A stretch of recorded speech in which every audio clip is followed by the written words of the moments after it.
Antes de começarmos, eu quero fazer com você um guia a respeito dos materiais que você recebeu. A gente vai entender para que serve cada um, por mais que possa parecer óbvio, como um lápis ou uma borracha. Mas cada item que você recebeu, ele pode ter um propósito muito específico na hora de se utilizar. Então, para que você possa explorar o máximo possível do seu material, acompanhe comigo este review. E aí, pessoal, voltamos aqui então para apresentar o material que vocês receberam. Parece muito óbvio tudo. Aqui tem uma série de lápis, uma lapiseira, um grafite, tem um jogo de esfuminho que talvez nem todo mundo conheça e tem 4 tipos de borrachas, fora o estilete, o pincel e a luva. Nesse primeiro kit a gente tentou montar um material que você vai poder desenvolver praticamente qualquer tipo de desenho utilizando a técnica de grafite. Então, com esse kit aqui, você tem um material bem completinho para desenvolver trabalhos incríveis, como a gente vai ver logo à frente, no tutorial e colocando a mão na massa mesmo. A gente vai desenhar algumas coisas aqui para vocês terem uma noção do que se pode ser feito com esse material. Então, quero apresentar para vocês cada um deles e mostrar o que podemos realizar com eles. Pessoal, o primeiro item que eu gostaria de mostrar para vocês é esta luva aqui. Qual que é o propósito dela? Ela é uma luva de 2 dedos e ela vai te ajudar na hora que você for desenhar a não manchar o seu desenho, tá? É muito comum também as pessoas pegarem uma folha e colocar por cima, pode ser utilizado também sem problema, mas essa luvinha ela é prática. Ela vai cobrir apenas 2 dedos, tá? O que é onde é a região que você geralmente tem mais contato com o papel. Porque na hora que você segura o lápis, ou seja lá o que for, esses 3 dedos aqui de cima raramente vai entrar em contato diretamente com o papel. Então ele fica descoberto até para melhorar o seu tato também, você sentir com mais precisão o material que você está segurando. Então o propósito dela é esse, tá? De não manchar a superfície que você vai estar desenhando. Agora eu quero apresentar para vocês as borrachas. Aqui nós temos 3 tipos. A gente tem uma borracha técnica da Faber-Castell. Ela é uma borracha muito boa para você poder apagar traços mais profundos sem agredir o papel, tá? Então você vai ter uma precisão muito grande. Quando eu falo precisão, a gente vai ver até mais na frente, na hora de fazer alguns tipos de detalhes. A caneta, né, que tem um refil de borracha, também segue muito essa linha. Por exemplo, com essa caneta aqui, você consegue fazer alguns detalhes como fios de cabelo, barba, você pode fazer sobrancelhas, cílios, pode fazer algumas rugas também. Isso daqui vai te dar uma precisão bem maior na hora de você realizar esse tipo de detalhe, tá? E o lápis borracha, ele também pode ser muito utilizado. Ele vai ter que ter um pouco mais de parcimônia na hora de utilizar, porque dependendo do papel, pode agredir um pouco. O pessoal mesmo que trabalha com lápis de cor, utiliza bastante dele, porque ele não vai apagar totalmente o lápis de cor, mas ele vai conseguir tirar pelo menos o excesso, e às vezes você precisa fazer algum retoque com alguma outra cor, ou subir ou abaixar o tom. Então, esse tipo de lápis pode ser bem versátil também, principalmente em locais escuros, onde que a gente vai trabalhar com a graduação mais macia, que vai ficar mais pigmentado, mais escuro o papel. E por último, a gente tem a borracha limpa tipo. Eu tenho até uma aqui já aberta, que essa daqui, ela parece uma massinha de modelar. E de fato ela é uma massa, ó. Você pode puxar, esticar, tá vendo? E a vantagem dela é que você vai modelar de acordo com o que você precisa. Então, dependendo se você precisa de uma ponta mais redondinha, você pode modelar e utilizar para apagar. Outro ponto também muito importante é que ela vai conseguir apagar muito bem esboços e algumas partes que não têm uma marcação tão profunda. Quando o lápis marca profundamente o papel, é legal você utilizar esta borracha, a técnica, ou até mesmo essa daqui, o lápis borracha, tá? Agora, essa daqui, para você apagar esboço sem manchar o papel, você pode abrir ela, ó, fazer ela praticamente como se fosse uma massinha de pizza aqui, ó, e passar em cima da superfície que você vai conseguir apagar rapidamente, sem manchar, sem agredir o papel. Ela é muito versátil também para esse tipo de coisa. Então, as borrachas que a gente tem no kit desse mês são essas 4, tá? E a gente vai ver a utilização dela também ao decorrer do tutorial, onde a gente vai ver a aplicação exata nos desenhos. Agora eu quero falar com vocês com os lápis graduados que vocês receberam. Essa marca aqui, a Lyra, ela é uma marca alemã, inclusive ela é do mesmo grupo da Canson. Não sei se todos conhecem, já ouviram falar, mas é uma marca muito famosa de papel. Ela tem desde papel escolar até papéis caríssimos aí de linha artística, né? Então eles possuem uma qualidade bem considerável. É muito popular, inclusive, essa marca aqui, a Lyra. Ela é muito popular na Europa. Tem pouco tempo que ela chegou aqui no Brasil e quando a gente percebeu que já tinha disponível para comprar direto com o fabricante, a gente entrou em contato e fez questão de adquirir porque sabe que a qualidade do material é excelente. Então, inclusive, se vocês quiserem até repor ou comprar alguma graduação que não esteja aqui no kit, entre em contato com a gente que a gente tem para vender também, tá? Mas a qualidade dele é realmente muito boa. E por que tem 7 lápis diferentes? O que vai variar nele é a graduação. Vocês podem perceber que cada lápis tem uma gravação de uma letra ou um número com a letra. Por exemplo, esse daqui é o B, a gente tem o 2B, temos o 4B, o 6B, 8B e o HB. Eu vou até colocar ele aqui na ordem, ó. HB, B, 2B, 4B, 6B, 8B e 9B, tá? Essa daqui é a ordem de graduação dele. Quer dizer o seguinte, o HB, ele é o lápis mais duro e também o mais claro. Aonde você pode utilizar o HB? Eu recomendo utilizar principalmente em esboço, tá? Na hora que você estiver esboçando o desenho, aconselho que pegue sempre no finalzinho do lápis, porque quando você pega muito na ponta, você acaba colocando uma pressão sem perceber. Isso pode marcar o papel. Na hora que você for apagar, você vai ter que colocar muita força, já vai agredir o papel, de repente você precisar de fazer uma sombra por cima, vai dar uma diferença, não vai ficar bacana. Então o lápis HB ele é muito bom para esboçar, justamente para ser um lápis bem claro, bem clarinho, ele vai apagar com facilidade, desde que você não marque. Quando eu falo marcar o papel, eu quero dizer fazer exatamente isso daqui, olha, com lápis HB, você vai pôr uma certa força nele, que na hora que você for apagar,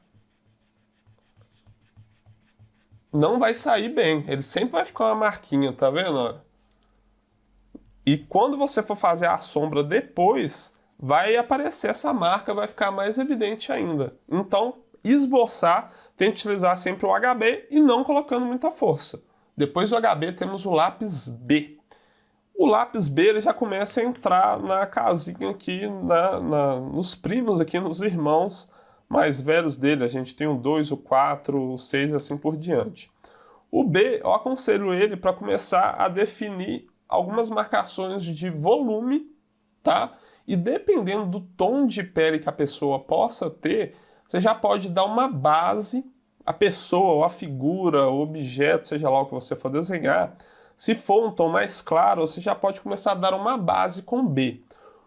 O B e o 2B, ele funciona muito bem para pele branca, para tons de cinza mais claros, para alguma sombra bem fraca. É lógico que a graduação de cada um vai aumentando de acordo com a letra, tá? Então, de acordo com o número, perdão. Então, quanto maior o número, mais escuro ele é e mais macio ele é também. E é importante dizer que na hora de utilizar o lápis, você vai ter também um ponto que é muito importante. Eu vou pegar até aqui o 9B, que é o lápis mais escuro que temos aqui, e vamos tentar fazer um rápido degradê aqui só para ilustrar para vocês. Quando eu aplico uma força mais considerável, vocês podem ver que fica bem escurinho aqui a parte que eu fiz. Mas nada impede também de eu colocar uma força moderada, que ele vai ficar mais claro, e colocar uma força bem menor ainda. Então, a força que você coloca no lápis influencia muito também na tonalidade dele. É claro que se eu pegar o 9B, fazer uma sombra aqui bem detalhada, colocando pouca força, e eu pegar um HB e já tentar explorar o máximo, aliás, eu peguei o B, tá, gente? E tentar explorar o máximo possível dele, visualmente ele é muito parecido. Mas dependendo do que você for fazer, às vezes você quer esfumar um pouco ou quer dar alguma tonalidade por cima, aplicar mais algum lápis por cima, você vai sentir uma certa diferença. Não tente pegar o 9B e fazer um desenho completo utilizando ele. É possível? É. Você pode conseguir um resultado excelente fazendo isso. Só que é aconselhável você trabalhar com todas as graduações dos lápis, porque você vai conseguir obter nuances, tons de cinza mais variado, que vai ficar mais conforme a realidade. Ou até mesmo caso você não tenha interesse de fazer um desenho realista ou hiperrealista, você pode também explorar melhor o seu olhar. Você vai conseguir trabalhar melhor e com o tempo vai obter resultados que podem ser aplicados em outras técnicas, não necessariamente o lápis a grafite. Então, aconselho fortemente a você trabalhar explorando as graduações de todos os lápis, tá bom? Para completar aqui a família de grafite, também tem uma lapiseira da Faber-Castell e um grafite da Atriz. Esse grafite da Atriz, ele é 2B, então ele equivale a um lápis que já temos aqui no kit. Só que qual é o diferencial dele? Quando você trabalha com a lapiseira, ela te dá uma certa vantagem de fazer alguns detalhes em relação ao lápis.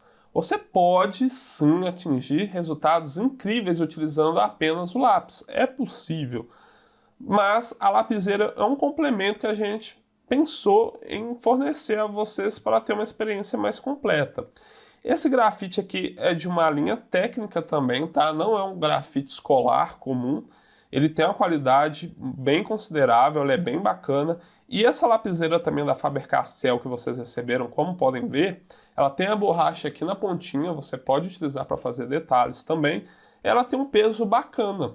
E ela tem uma resistência muito boa. Os produtos que a gente colocou aqui no kit, a gente tentou sempre colocar com marcas de excelente qualidade para que vocês possam utilizar ele durante muito tempo, tá? Então, a ideia da lapiseira é ter um complemento na parte do grafite, para você conseguir fazer alguns detalhes. E tem gente também que gosta de trabalhar mais com a lapiseira por conta da facilidade, não ficar precisando de apontar. O grafite sempre está ali na espessura certinho, que você vai precisar trabalhar, então ela acaba sendo um pouco mais prática. E o grafite 2B ele é bem versátil. Agora eu quero apresentar para vocês o kit de esfuminho e o pincel que vocês receberam. Talvez algumas pessoas possam estar questionando, mas por que um pincel, sendo que o kit parece estar muito focado em desenho com grafite? O pincel ele é ótimo para fazer sombras também, para esfumaçar o desenho, assim como o seu kit de esfuminhos. Ao decorrer do tempo, quando você começar a praticar, você vai sentir que tem uma pequena diferença entre os dois. Dependendo do acabamento que você quer chegar, o esfuminho pode ser melhor e dependendo de outro acabamento, o pincel pode ser mais versátil. O pincel, eu vou aconselhar vocês a fazer o seguinte: a cerda dele, como é um pincel que você compra, né, para trabalhar com tinta, a cerda dele é bem comprida, tá? Na hora que você vai passar ali no grafite, ele não trabalha muito bem. Então, o que eu costumo fazer com os meus pincéis e o que eu aconselho a vocês fazerem também? Pega uma tesoura, tá? Pega uma tesoura boa, não pega tesoura escolar ou então uma tesoura que não esteja muito afiada. E corte a metade das cerdas, tá? Pode cortar pela metade. Tenta fazer um corte só, um corte rente, reto, porque com o tamanho menor das cerdas, ele vai ficar mais duro. Então, dependendo da parte que você for esfumaçar, você vai atingir um resultado mais rápido. E o esfuminho ele também serve para você trabalhar degradês, fazer união de tons. Você vai conseguir fazer um esfumaçado mais suave, mais delicado. Eu vou explorar também na hora que a gente estiver fazendo o desenho do tutorial outras técnicas de esfumaçar, utilizando, por exemplo, papel higiênico e algodão. Mas o diferencial do esfuminho do pincel é fazer detalhes. E o acabamento é diferente também. Com o tempo vocês vão perceber que você utilizar o esfuminho fica muito diferente de você utilizar, por exemplo, algodão. Mas ele é para fazer detalhes. Por exemplo, esse esfuminho número 6, maior aqui, eu gosto de utilizar ele para fazer região dos olhos, dependendo do tamanho, ou boca. Boca eu sempre trabalho com esfuminho, tá? Alguns detalhes, o esfuminho ele tem uma performance melhor por conta até do controle que você tem. Geralmente quando você vai trabalhar com papel higiênico ou papel toalha, você faz uma dobra nele, você tenta deixar ele com uma pontinha, mas você vai apoiar o dedo para poder fazer o movimento de esfumaçar. E dependendo do detalhe, você não vai ter a precisão ideal que um esfuminho número 2, por exemplo, consegue ter, tá? E a utilização do esfuminho, o que acontece? Se você estiver trabalhando numa região muito escura, tá lá fazendo esfumaçado, aí depois você vai para um ponto mais claro, toma cuidado que vai manchar o desenho. O que eu aconselho fazer é pegar ele e lixar, tá? Então você pode lixar com lixa de unha, pega aí da caixinha de unha sua, ou da sua mãe, da sua namorada, seja de quem for, pega, pode passar aqui, ou se você quiser comprar uma lixa também no depósito, não compra uma lixa muito grossa não, pode ser uma de gramatura média, e vai passando em cima da lixa que você vai retirar a parte que tem o grafite, né, a parte mais escura para não manchar outras regiões, tá bom? Pessoal, no kit também vocês vão encontrar um estilete, tá? O uso do estilete é para apontar os lápis. Eu vou até dar uma dica também de como apontar os lápis, vocês podem acompanhar aí os vídeos que vocês vão conseguir ver. E basicamente é isso, para você apontar os lápis. Eu até pensei, a gente pode colocar um apontador? Pode, mas o apontador não é a mesma coisa. Tem alguns tipos de apontadores que vale a pena. Eu até tenho um aqui de uso, que é esse apontador aqui, de manivela, e esse sim vale a pena. Porque a maneira que ele aponta é diferente de um apontador comum. Ele tem uma fresa por dentro dele que vai limando o lápis nas laterais, tá? Ele não vai fazendo corte, é como se ele lixasse, de certa forma, as laterais do lápis. Aí a aparência que dá a utilizar aquele tipo de apontador é como se ele tivesse novinho, que é aquele apontamento que vem direto de fábrica. Mas, utilizando o estilete também, você pode conseguir um resultado excelente. Você vai ter que tomar cuidado, obviamente, né? Você pode cortar o dedo, né, causar algum tipo de acidente, você tem que tomar esse tipo de cuidado. Até aconselho, se você for criança, pede ajuda aí, papai, a mamãe, o irmão, o responsável aí, para poder fazer esse serviço para você. Mas ele pode atingir um resultado muito bom também na hora de apontar os lápis. Pessoal, e por último, nós temos o bloco de papel. Esse bloco de papel aqui, ele é mais focado para desenho com grafite, que é a proposta do kit desse mês, tá? Ele tem uma gramatura de 180 gramas. Para quem não conhece, o que isso quer dizer, basicamente é o seguinte: quanto maior a gramatura, mais grosso o papel é. Para vocês terem uma dimensão do quão grosso esse papel é, qual é a espessura dele, um papel ofício, aqueles que a gente compra, né, o mais comum que vem naqueles blocos grandes de papéis que geralmente o pessoal utiliza para fazer impressão, que se usa em escola, escritório, uma folha comum. Ele costuma ter a gramatura de 60 a 70 gramas por metro quadrado, tá? Esse daqui ele tem 180, ele tem uma gramatura diferente. Então, ele, além de ser mais grosso, ele tem outras características, tá? Ele é atóxico e é livre de ácido. Quando se diz que ele é livre de ácido, quer dizer que ele não amarela, tá? Papel comum, geralmente você deixa ele guardado, com o tempo ele vai pegando um aspecto amarelado. E costuma aparecer algumas manchas também. Então ele é um papel preparado para você trabalhar com desenho. Ele é muito bom para grafite, ele é bom para pastel, lápis de cor, nanquim, caneta de maneira geral também, ele trabalha muito bem. E vocês vão poder perceber também que o lado superior dele ele é um pouco mais poroso do que o verso, tá? Isso vai depender muito do estilo, da estética que você vai querer atingir, mas você pode trabalhar os dois. O verso dele é mais liso, ele vai te dar um aspecto mais liso do seu desenho. Ele é muito bom, ele funciona muito bem com lápis de maneira variada, lápis de cor, lápis de grafite. E o lado mais poroso você também pode trabalhar, tá? Geralmente lápis que é mais seco, ele se lida melhor com o lado poroso, que ele vai fazer uma espécie de lixamento e vai depositar melhor o pigmento no papel. Mas é super versátil. E é uma marca excelente, Canson. Eu acredito que seja a marca mais famosa, né, da linha de papel aí artístico. Ela tem a qualidade muito boa, dá para desenvolver trabalhos incríveis utilizando esses papéis, tá bom? Então, o material é esse. Agora vamos explorar as partes do tutorial. Vamos lá?